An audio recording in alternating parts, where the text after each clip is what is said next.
A very good morning to all of you. Today I am going to start the chapter Atomic Structure, and the topic of today's is spectrum. See beta, we all know very well that the electromagnetic radiation carries dual nature, the nature of wave as well as the nature of particles. Einstein considered that any substance is made up of tiny particles which are called photons. Or we can also say that the light exhibits dual behavior, the wave as well as particle nature. The spectrum is the evidence for this quantized electronic theory, which explain about the spectrum. Okay? So first of all, what is atomic spectra? सी बेटा, जो light हमारे पास आती है, the photon that comes to us, that is the form of energy and it is a color of bands, it is a series of color bands. ठीक है, हमारे पास जो normal light आती है वो येलो आती है, बट इट कलर या व्हाइट लाइट जो आती है, that white light is composed up of several lights, और वो जब हमारे पास आती है then it split up into the colored bands. ठीक है, for example I have taken a prism.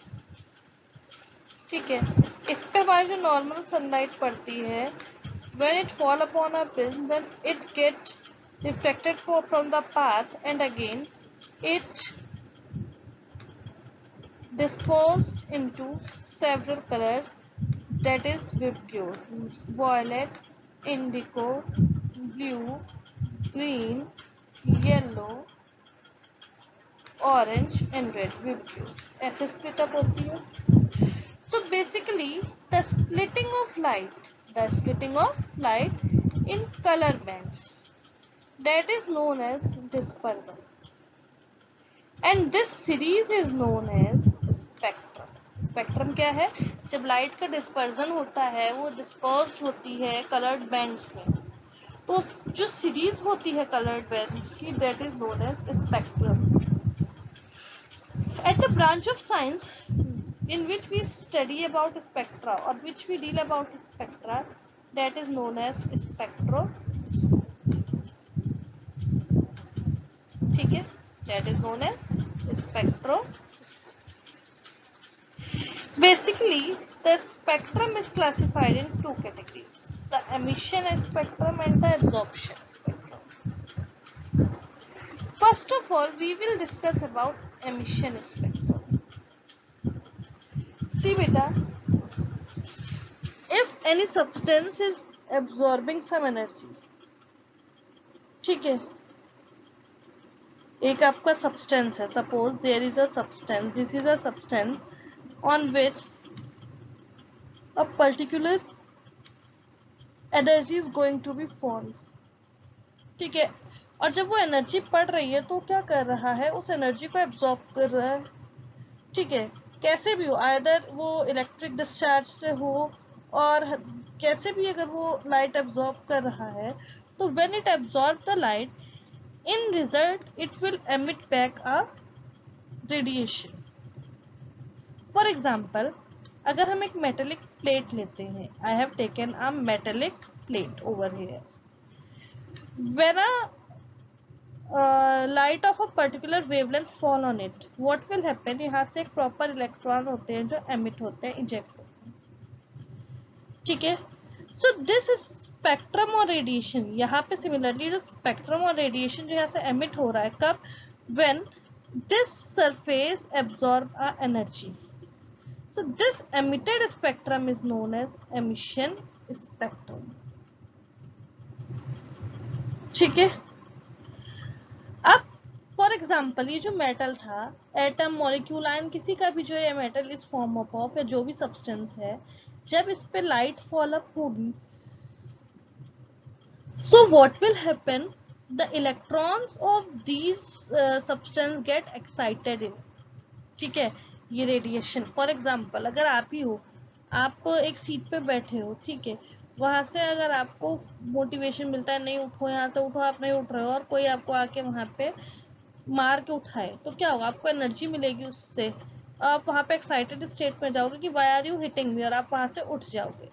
Similarly the thing is that if radiation is emitted, radiation तो emit हो रहा है, बट कब, when any energy is absorbed over there either by atom, molecule or ion, then it is known as emission spectrum. Clear? अब radiation किस तरह से है, on the basis of that this emission spectrum is classified into two categories, continuous spectrum and line spectrum. First one is continuous spectrum while the second one is line spectrum. ठीक है, what do you mean by continuous spectrum?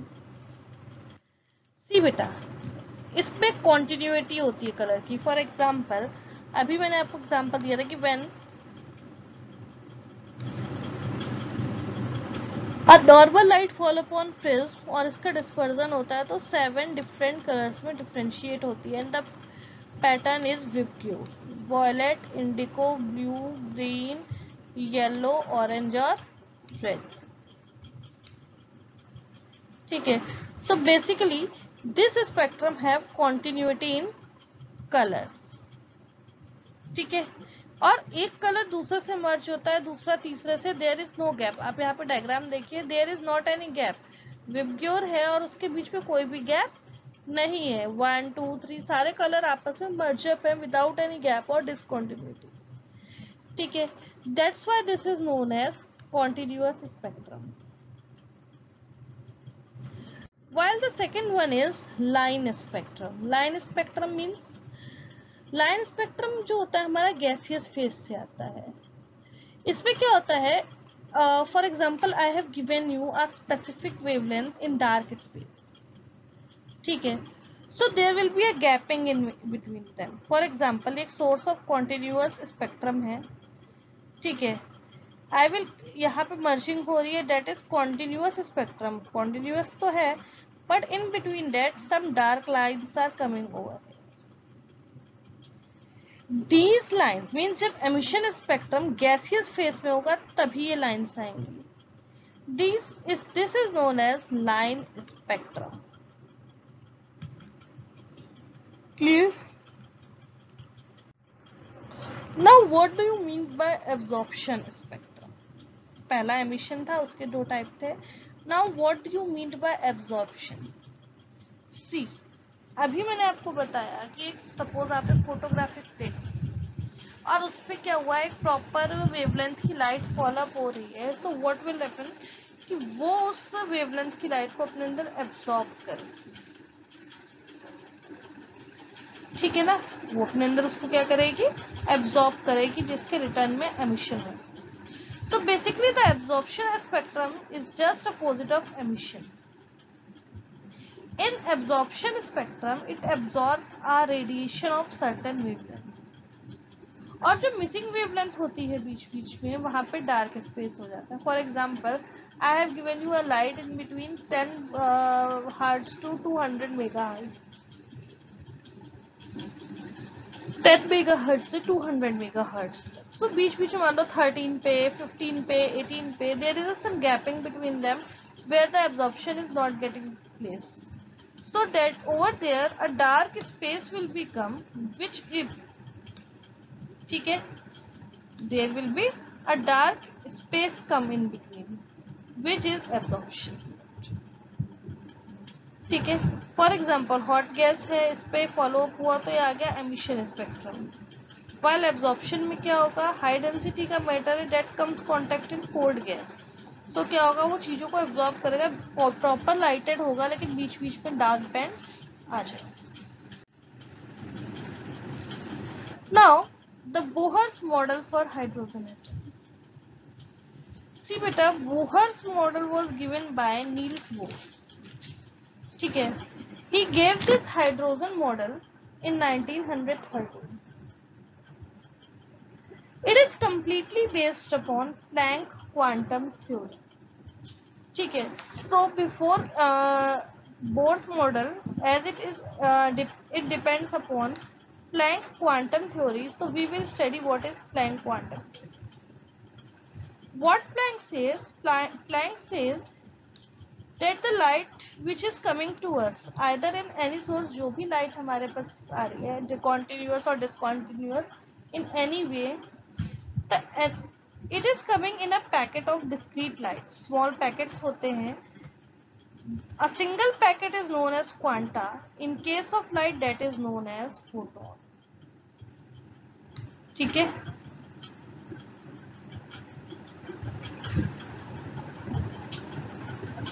It is known as photon. The energy of this photon is directly proportional to its frequency. Now, if we remove the proportionality sign, तो यहाँ पर क्या आएगा? E is equal to h nu, where h is Planck constant. ये है कब? जब 1 photon है. If there are n photon, तो ये क्या हो जाएगा? E is equal to n h nu. n h nu. Clear? So basically, Niels Bohr ने 1913 में एक मॉडल दिया था, in which he defined that there is a positively charged nucleus in atom, and this comprises of proton, neutron, or around that there is a negatively charged electron cloud. So basically, the main key points were: number 1, the Bohr said that the hydrogen is based on non-classical assumption. Non-classical assumption means that electron travels in specific shells, which he pronounced as orbit. ठीक है, क्या कहा उन्होंने कि जो hydrogen है वो electrons हैं वो एक स्पेसिफिक शेल्स में मूव आउट करते हैं, जिन्होंने हमें ऑर्बिट कहा. These are circular path and the radius of this is fixed. ठीक है. For example, K, L, M, जो 1, 2, 3 subshells. The energy of each electron, जो ये इलेक्ट्रॉन यहाँ पे मूव करते हैं, उनकी जो एनर्जी होती है, the energy of electron, ठीक है, is certain in any orbit, means it does not change between time. वो certain रहेगी, चाहे absorb हो चाहे emission हो. means when electron is jumping from lower to higher और higher to lower, कैसे भी energy level हो, ये continuous रहेगी. अभी हमने पढ़ा E is equal to NH nu. So basically यहाँ पे nu बराबर क्या हो जाएगा? if पहले मान लो कि यहाँ पे जैसे मैंने कहा एनर्जी E1 है and later on energy E2 हो जाती है, तो E2 minus E1 यानी delta E is equal to क्या हो जाएगा? H nu. Delta E is equal to क्या हो जाएगा? H nu. The angular momentum क्या होता है? mvr. वो इनके रेडियस के NH/2π के डायरेक्टली प्रोपोर्शनल होता है. डेट मीन्स जो इलेक्ट्रॉन एब्सॉर्ब हो रहे हैं या एमिट हो रहे हैं, उनके एनर्जी लेवल कॉन्टिन्यूसली चेंज होते रहते हैं. क्लियर? इसके रिगार्डिंग बोहर ने क्या किया, जैसे ये देखिए मैंने क्या बोला आपको कि जो बोहर था उसमें कुछ उसने ये बोला कि इलेक्ट्रॉन जो है सेंटर में न्यूक्लियस है और उसके चारों इलेक्ट्रॉन मूव कर रहे हैं. ये लोअर से हायर या हायर से लोअर एनर्जी लेवल पे जाता है. So basically for it line spectrum दिया गया था, जिसमें ये बोला गया था हाइड्रोजन के लिए कि there will be 5 series: Lyman, Balmer, Paschen, Brackett and Pfund. Hydrogen का जो स्पेक्ट्रम है वो इन 5 लाइंस को कैरी करता है. ठीक है. Now the limitations of Bohr's model. It was very important model, but it have many limitations. For example, it is against the Heisenberg uncertainty rules. What is Heisenberg uncertainty principle? It is impossible to predict the momentum and position of a particle. For example, fan ऊपर चलता है, suppose fan is moving right now, तो क्या आप बता सकते हो कि इस टाइम फैन का कौन सा पर जब हम स्विच ऑफ करेंगे कहाँ पे होगा? हम नहीं बता सकते। मीन्स अभी जो पोजीशन पे जहाँ पे है ना, हम या तो एक ही पोजीशन बता सकते हैं, या तो रुका हुआ है तो वो किस पोजीशन पे है, या वो मूव करेगा तो किस पोजीशन पे। मोमेंटम और पोजीशन दोनों हम एक साथ बता नहीं सकते। So it was not concluded by Bohr's model. Second thing, it is in term of size, means larger atom के लिए इसकी कोई भी वैल्यू नहीं। Moreover, Zeeman effect and the splitting of light was not explained by it in case of magnetic field. ठीक है, सो इसके कुछ लिमिटेशंस थी जिस वजह से ये इतना सक्सेसफुल नहीं। ठीक है, clear? Moreover, it cannot explain the ability to atom to form molecules. किस तरह से molecules बनते हैं, किस तरीके से वर्कआउट होता है, it was unable to give that one. So that's why this mod get failed. ठीक है, I hope you all understand what I have explained to you in this video. Just all. Keep watching.